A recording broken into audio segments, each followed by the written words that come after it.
We have been graphing quadratic equations when they were in standard form. Now we're going to look at a couple of other forms. First of all, the vertex form. And no matter what form it's in, we're still going to want to find the same things. The very first thing would be the y-intercept. Remember, to find the y-intercept, let x equal 0. We just plug 0 in and simplify. The next thing we'd find are the x-intercepts. And to do that, of course, we let y equal 0. Plug 0 in for y and solve that. The nice thing about the vertex form is how easy it is to find the vertex. Right? And the vertex is really just sitting right here. Remember, the vertex is the point, so it's going to be an ordered pair. It's the point where the graph turns around. It's the minimum or maximum point. It has an x-coordinate of the opposite of h, and the y-coordinate is whatever k is right there. And remember, what goes with the vertex is, of course, the axis of symmetry. And the axis of symmetry is going to be the vertical line running through the vertex. Vertical line looks like x equals a number. In this case, the number is going to be the opposite of h. So let's give one a go here. Let's graph y equals 2 times x minus 3 squared minus 2. First step, find the y-intercept. And we do that by plugging 0 in for x. So y is going to equal 2 times, and this is where we put 0 in. Here. We'll just go 0 minus 3 squared minus 2. Now we have an expression, so we go ahead and just simplify it. 0 minus 3 is negative 3. Negative 3 squared is 9. 2 times 9 is 18. 18 minus 2 gives us our y-intercept, which is 16.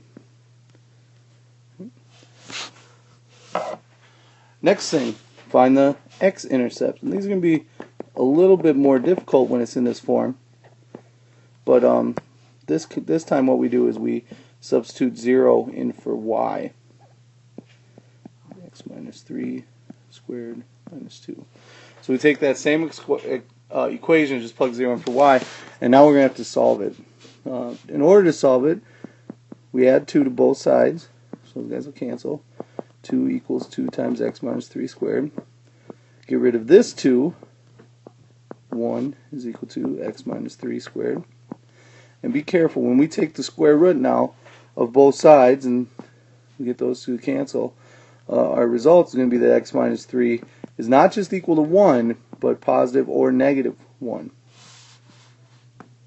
And so we finish up by just adding 3 to both sides, and we'll have 3 plus or minus 1, which is 3 plus 1, 4, or 3 minus 1, 2. And that means those are our two x-intercepts. To find the vertex, all we do is look at the equation. I'm going to just rewrite it right here. And our vertex is going to be the point where it's got an x-coordinate that's the opposite of the minus 3, so positive 3. And the same thing is that negative 2. Finally, the axis of symmetry is going to be the vertical line, x equals the x-coordinate of the vertex, 3. Now we've got all this information, so we go ahead and start using it to graph. The y-intercept being 16, that's a little too big. Right? It's not really going to fit on our graph, so we won't plot that one. So we go to the x-intercepts, and we're plotting 4 and negative 2 as our 4 and positive 2 as our two x-intercepts. So there's 2, 3, 4. Finally, our vertex is at 3, negative 2 down here. And our axis of symmetry is going to be this vertical line running through it. And we ask ourselves, do we have enough to have a decent graph of this parabola? And we need to have at least 3 points where one of them is a vertex and the other 2 are on opposite sides of the axis of symmetry. And that's what we have, so we have enough to come up with a nice parabolic shape right here. And that's a pretty decent graph. Another form is the intercepts form. Y equals A times the quantity x plus p times the quantity x plus q. Going through the same thing, we would still find all of our same things. We need the y-intercept, so once again we let x equal 0. This time when we find the x-intercepts, these are really going to be easy to find because we plug 0 in for y, and we'll have this equation x plus p times x plus q.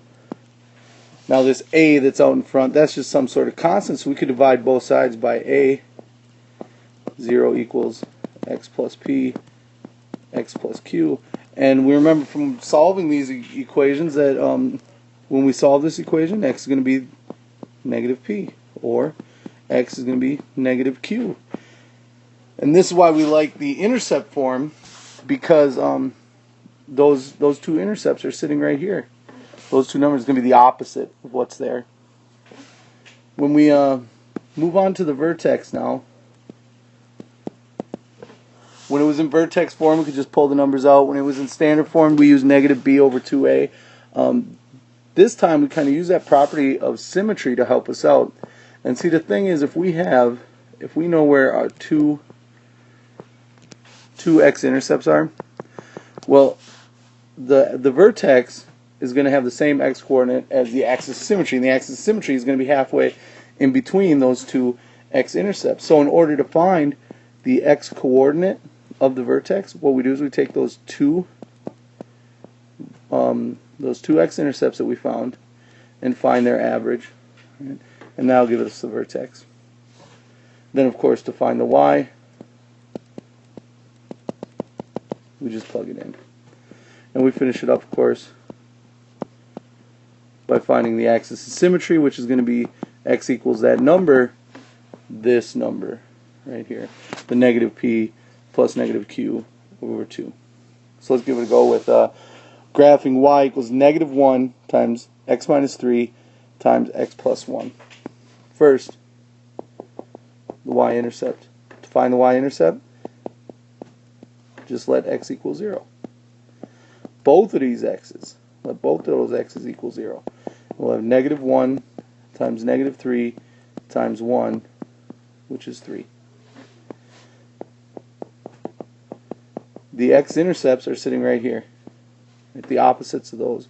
So positive 3 and negative 1.